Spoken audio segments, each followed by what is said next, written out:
We want to bring all the blockchains together and unite on this our single platform, which is the metaverse, and how the metaverse should work. Okay, welcome everyone back again on the FinancialFox. This is going to be an interesting discussion because I have got here the co-founders of Cornucopias, Rob Greig and Josh. And then joining me is also Oscar Chambers, that is a co-founder of Umbria Network. So do you want maybe to start telling us about your project? Because I think that maybe not all the viewers there are familiar with what you have created. So that would be a great start, I think. Sure, absolutely. Cornucopias is a play to earn, learn to earn, and build to earn blockchain-based game, but it's also a metaverse project. And so there's a really large vision that's going to involve us gradually decentralizing over time so that we involve in community to really accomplish what we need to do.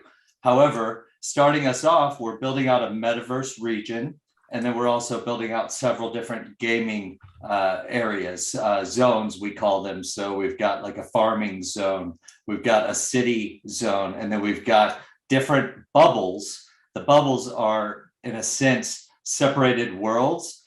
So if you look at any of our videos, it's pretty remarkable. It's very aesthetically pleasing, but it solves a variety of problems. It allows us, number one, to create this travel between these bubbles, but it also allows us to reduce the demands on the servers as well. And so it makes the game a lot more scalable.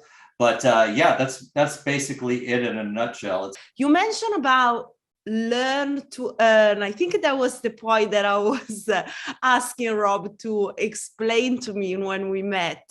Do you maybe want to explain all this kind of like mechanism where you learn to earn, play to earn? So learn to earn, the best example would be our earliest stage platform that we're partnering with, which is European Business University. And what we're going to do there is we're going to build out their castle. They have a university that has an actual physical castle where people go and meet and they learn. And then they also have online programs as well. But what we're doing is we're going to replicate that castle in our metaverse. And then they have scholarships through Luxembourg that are unlimited in supply, is basically what they've told us. So this is a chance for people to go and check out what European Business University is doing, learn about some of their courses, start some of the courses, and then earn an actual scholarship by being involved with that project. So that would be the early stage. Now there's a variety of other approaches we could take with learn to earn, but the idea is that we're bringing on platforms that want exposure to new potential angles of students or whatever, and that they can offer some sort of incentive to get people in the door. So build to earn is we're providing tools within our metaverse, where you are able to create from nothing. You don't need any programming skills. You'll be able to take things like squares and triangles and circles and morph them into actual objects. You'll then be able to travel from your home bubble to the various zones and go and collect all the resources for them, whether it's wood or gold or other kinds of materials, and then come back and create that blueprint of what you want to create, craft it into that item, and then you can mint that on the blockchain as an NFT. And you can then either show that off in your bubble, or because it's now an NFT, you can now sell that to other players within the game, and then they can show that off in their bubble. So that's what we call build to earn. As you are playing, you're being rewarded with in-game currency, which you then can exchange for cryptocurrency. So as you're playing the free game, you're earning cryptocurrency. At the same time, you're earning NFT, you're building NFT rewards. And if you're, like Josh said, in the learning platform, as you're doing your education or checking in, we'll basically gamifying the education industry, you will then be being rewarded in tokens as well, or other kind of rewards, whatever the education center is offering. So you will be learning and then earning those, and then obviously all these NFTs and the cryptocurrencies you can then exchange back to dollars or your local currency.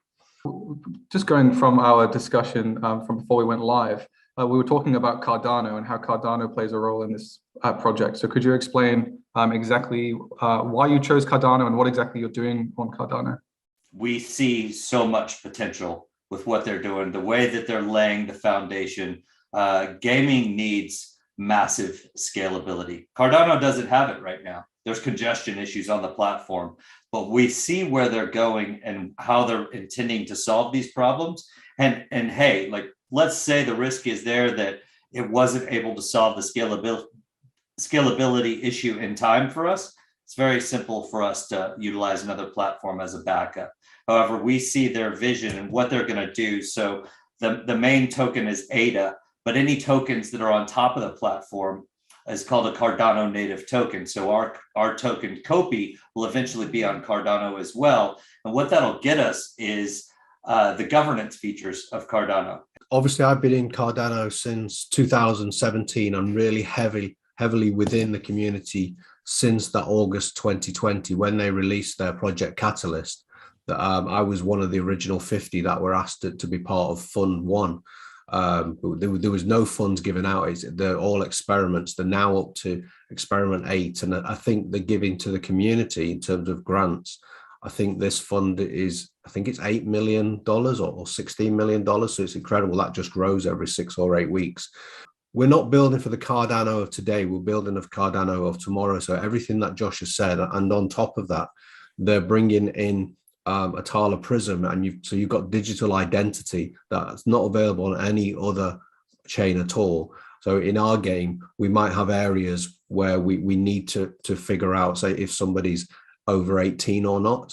So with the digital identity, you only give up that bit of the information that you need. So you can stay completely anonymous, but you can say, well, my age is 16 or my age is 30, and it's verifiable on the blockchain. And that's the only bit of information we need to know to let somebody in or out of a certain area. So we're not necessarily building for Cardano today, but the Cardano of maybe a year from now, which will be an incredible thing. And like Josh said, the scalability on Cardano is absolutely enormous. So one aspect that I'm quite interested is about gas fee, because gas fee on Cardano, apparently they are quite different than gas fee on Ethereum. And I think that would be quite helpful also for Oscar and Umbria to understand a little bit how that works. Yeah, I mean, gas fees on Ethereum, the way the protocol works is the more that it's kind of built around, if you want your transaction to go through quicker, you pay more fees, and that's kind of now got out of hand a little bit. So you end up paying between $40 or $200 for the fees. What they tried to do was introduce this method of burning some of the Ethereum, which was quite popular with the public. Please burn Ethereum, and that way the initial coin will go up in value. Well, that was great, but the effect of that meant that also gas fees went up as well. So I think that protocol and that whole fee system is completely broken. What Cardano does is it already has small transaction fees, and a fraction of this transaction fee actually goes back to the treasury to fund Project Catalyst. But what Cardano can do is it actually has levers where it can change, and as the price of the coin increases, obviously the gas fees will increase because you're paying the same amount of so it's like 0.07 of a Cardano as a transaction fee. But because of their governance system, they can just put that to a vote. And if the community decide that transaction fee needs to be lower, they'll just lower it. So they're not trapped into this protocol that's just forever increasing in value. They can just have a decentralized vote, and the fees can come down. But the fees are so low, and there's lots of work in the community of being able to push multiple transactions together, so multi-sigs out, so you can mint, burn, and take a payment all in one transaction. So the fractions of the cost of many of the other blockchains. A lot of people don't realize how early crypto is. I have friends coming to me all the time and they're saying, you know, am I too late? And I'm going, no, this is so, it's in its infancy. It's taken a while, you know, to get here to this point. And obviously there's certain things that are incredibly powerful, like the market cap of Bitcoin, and it's got the attention of the world. But the reality is it's not there's no mass adoption yet. And one of the problems is the fees on a lot of these chains, especially Ethereum, but which is a great project. And they're and very innovative and great apps being built on top of that, and great layer 2 solutions for the fees as well. But we believe the way that Cardano's set up overall is going to position it to have some very effective layer 2s and really efficient scalability down the line. If scalability and fees were the primary concern, what made you decide not to just deploy your system on a layer 2 and then just wait for Cardano to be ready? We'll have layer 2 as well, because obviously we will have players that are saving multiple saves per minute, and we're hoping to have over 1 million players in our game. So we will have our own layer 2. The NFTs and the currency will sit as native coins on layer 1. But everything on Cardano is for me is all about decentralization and putting the people in power. So if you look, there's over 3,000 stake pools, which is the highest distribution of any network. I think if you look at something like Binance, I think they've only got 8 pools, or Ethereum might have 16. But Cardano, you know, you've got 3,000 different nodes, all capable of running smart contracts now, all ready for scalability. But all of that said about Cardano, overall, we're blockchain agnostic. It's a platform we chose for our foundation, but the reality is we believe there's going to be many effective platforms, and interoperability is one of our values. And so that's an important element. And so we will develop things on other chains as well. And one of the criticisms that I found that Cardano has had across time is due to the fact that they're taking the rigorous approach to development. It's taking a long time for key features to be deployed. And I'd be interested to hear your take on that as well. I mean, they are, yes, but if you look at Ethereum now, Ethereum is moving from proof of work to proof of stake, because they've got so many problems. And what you'll find is they might be 2 or 3 years, maybe 4 years, who knows, it's a development life cycle, before they will be able to get anywhere near where Cardano is today. And so 3, 4, 5 years from now, Cardano is going to be in a completely different place.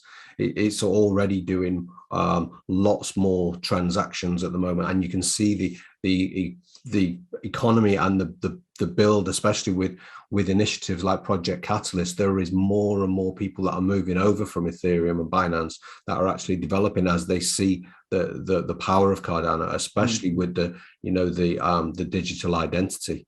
I mean, the space is absolutely incredible. And but for us, we're a game, and we are able to read any blockchain. So on our game, we're allowing people to put their profile pictures on our characters, maybe on backpacks or on t-shirts. So we can pull in those characters, profile pictures. All we need is a connection to your Web3 wallet. And so we can, on our characters, we can on the same character, you could put on a Cardano profile picture, then you could put an Ethereum picture, you can put a Binance on. We can read all the blockchains. It's just, I mean, that's what blockchains are. They're just read only, and like you call them bridges. For us, it's just an API call.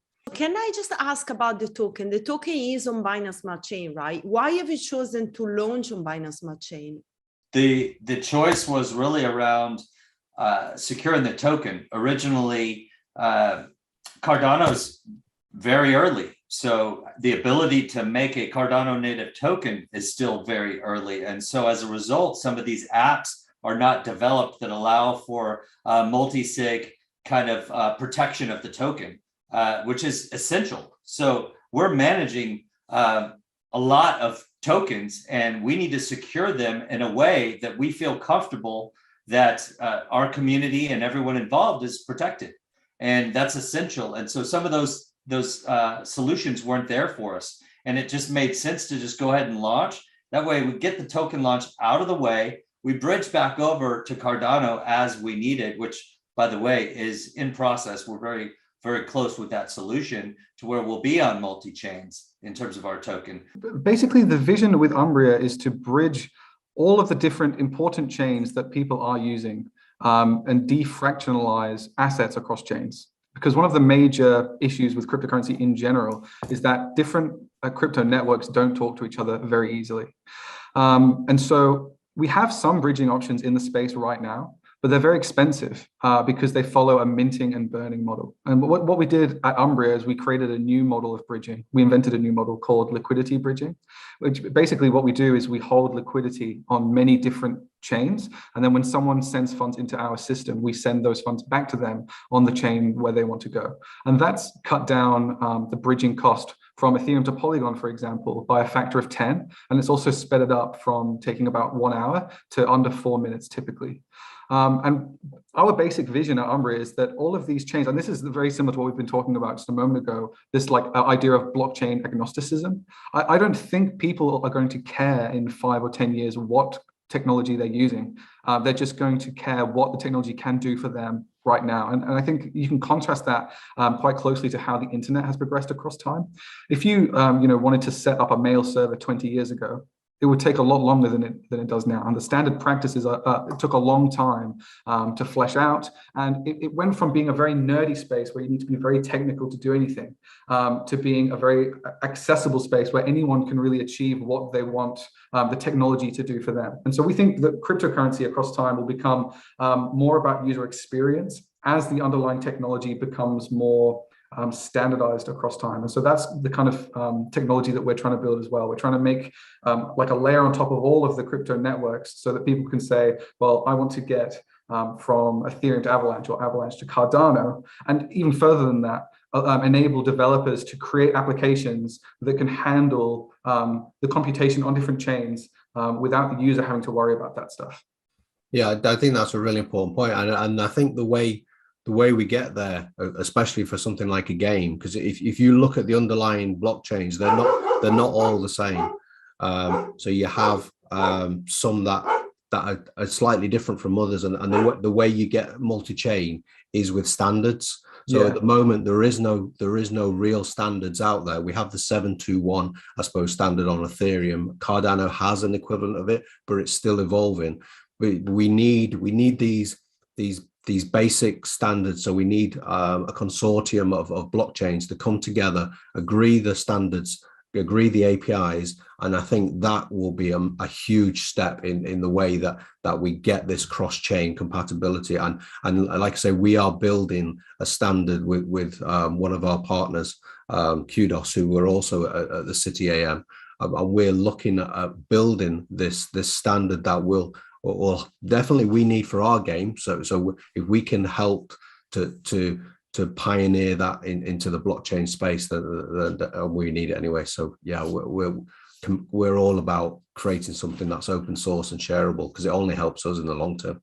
And Kudos are creating their own chain, aren't they? Yes, they have a layer 1 as well. Yeah, and we're utilizing their space to decentralize our nodes. So we have, because we're building on Unreal Engine 5, we will need Unreal Engine servers where the players can all join and have their player spaces together or join the main game. But also at the same time, we will need our layer 2 distributed database. So that will be split across Kudos, our nodes that will be hosted on player owned nodes that will be hosted with Kudos, because they have that technology. I would just say though, we're not completely without standard practices. There are definitely already cryptographic standards and things like that. But like you say, it's nowhere near enough to bring and unify the whole space together across the different cryptocurrency networks. So I definitely agree with you on that. I think that the chain that comes out on top is the one that has the most wide adoption, but also has the tools on it and is able to scale. So I mean, how many blockchains have we seen at the moment? Looking at Cardano, yes, there is issues, maybe because the performance was always going to come later. First of all, it was to get to the underlying technology stable, and then the tweaking we're actually seeing now. So once June comes around and we've done that hard fork, I don't think there'll be any the scaling on Cardano is there, and we'll have mass adoption. But it has never fell over. It's never had to be rolled back. It's never been forked. You've not had any of these issues that we've seen on Ethereum and some of these other platforms. And so from day one, because it has taken longer to build, it's actually been built because it's a better product. I remember you said earlier in the discussion that your users can go out into different worlds and get like materials and then build NFTs with those. Is that correct? Yep. And what would they do with those NFTs once they've built them? So I mean, the metaverse will evolve. So to begin with, they're just kind of the nice bling things. If you've ever seen like Minecraft and Roblox, if you've seen the creativity of what people can create, they can create really desirable looking objects. So there will be a market for people to come in, spend hours, days, sometimes weeks working on an individual piece of work, which is art. Create an individual piece of art, then mint it on the blockchain, and then share that with other people. Looking to the future and where things are going to have to go, I mean, in the way that things are, it certainly seems like, let's say a large brand that's a shoe company or whatever wants to make NFTs, and they're going to be limited to the blockchain that they choose to sell their NFTs on, and they're going to be losing a huge amount of market share if there isn't some sort of standard or solution in place where you could launch an NFT on multiple chains at the same time. One of the biggest players at the moment is Epic Games, and they built Unreal Engine 5 and their flagship product, Fortnite. You can play Fortnite on the Xbox or the PlayStation or even on your mobile phone. So you will have people that will always buy Xbox, always buy PlayStation.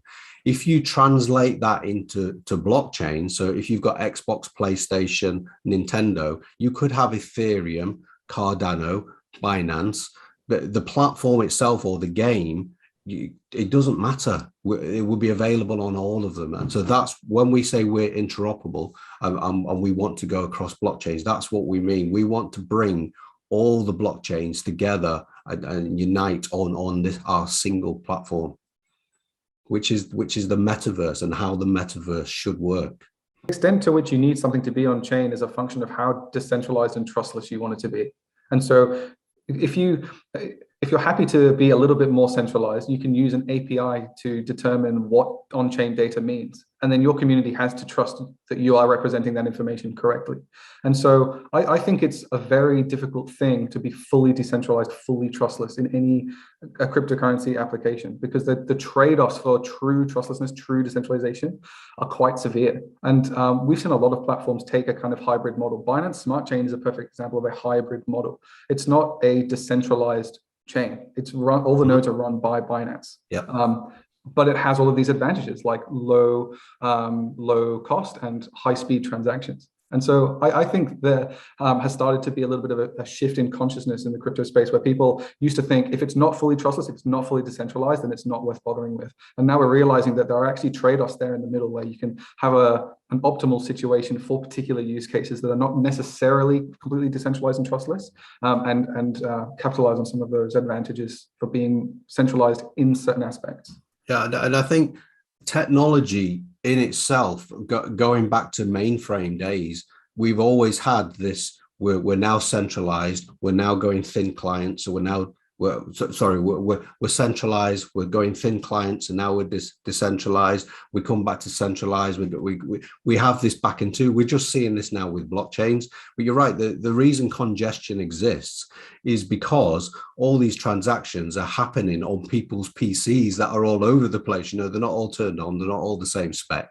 If that was a centralized system, then they would just be really high powered.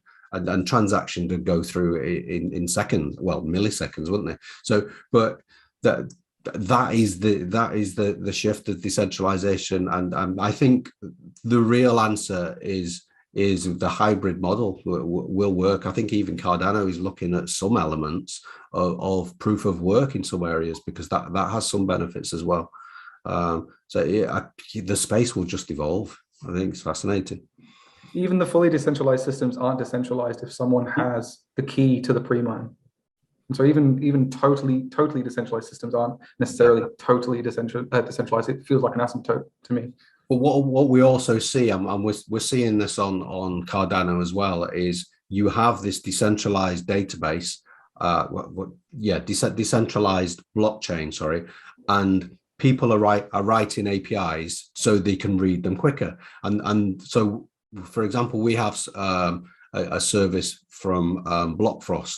So all these wallets are connecting to Blockfrost, and then Blockfrost connects down to the layer one. Well, Blockfrost is now centralizing. So we're actually centralizing Cardano via the back door here, because if Blockfrost goes down, all these services go down.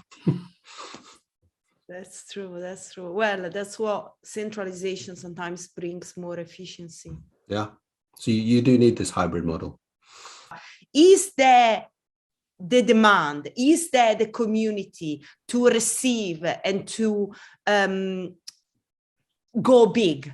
Is that there on the Cardano chain? I think so. Yes. I mean, we've been building and planning for over 13 months. You get some projects that come out and they kind of mint straight away, and then they think about what they're going to build later on as they get successful. But we're coming from a business point of view, so we've built everything within our game to scale. So that's not just the blockchain, that's the team behind the game as well. We're putting out snippets of what's to come. We're building mobile games, we're building the PC game, we're looking at all this different technology. And yes, we didn't know what the demand was like until we opened that first sale, and we had 60,000 people immediately that were looking for 12,000 NFTs. We don't have the biggest following of NFTs in the entire NFT space. We are relatively a small project at the moment. But yes, absolutely, we're looking at ramping up our NFT sales to eventually, when we're in full flight, we will be looking at NFT sales every week. And we do believe that with the right platform, these are not throwaway NFTs as well, by the way. All our NFTs will have utility because we're building a game. Our bubble jets, there is use case within our bubble jets to go NFT racing. So there is a use case for that, but we're also creating a free game. So if you come in from a non-crypto space and you look at the price of some of these NFTs and you go, whoa, I'm staying away from that. Our game has build to earn in there and learn to earn and play to earn. So you can come in with zero money and you can still earn within the game. So I think there's going to be absolutely huge demand for the project that gets this right, and hopefully that's how we're positioning ourselves to scale. When do you think the Cardano of tomorrow will be the Cardano of today? I love this question. That's $1 million question.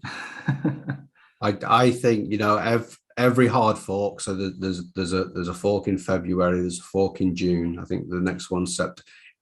More and more features come all the time. That they have the 5-year roadmap at the moment. So it's great to have a roadmap to build to. They have a really established great test net as well. I think everything we need for Cardano will be there by June. We're launching our PC game in Christmas time, is Q4-ish. And then everything on top of that, it just brings us more and more opportunities that we can build into our game. Yeah, I mean, Cardano is here now. You can use it now. Some areas are a little bit slow, but not all the time. I would say everything we need is not going to be here by June, but a lot of what we need, he's talking about for the functionality part. Governance features are a bit off, but he's talking about for the scalability. Yeah, the scalability of the NFTs. Yeah. So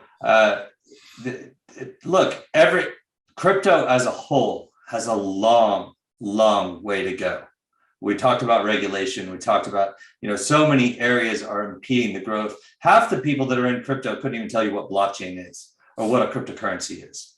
And I don't think that that's necessary for it to exist in the future. Rather, I think it's exactly what you guys were saying earlier, that those words just sort of disappear and people get the use case that they need. They have a user experience.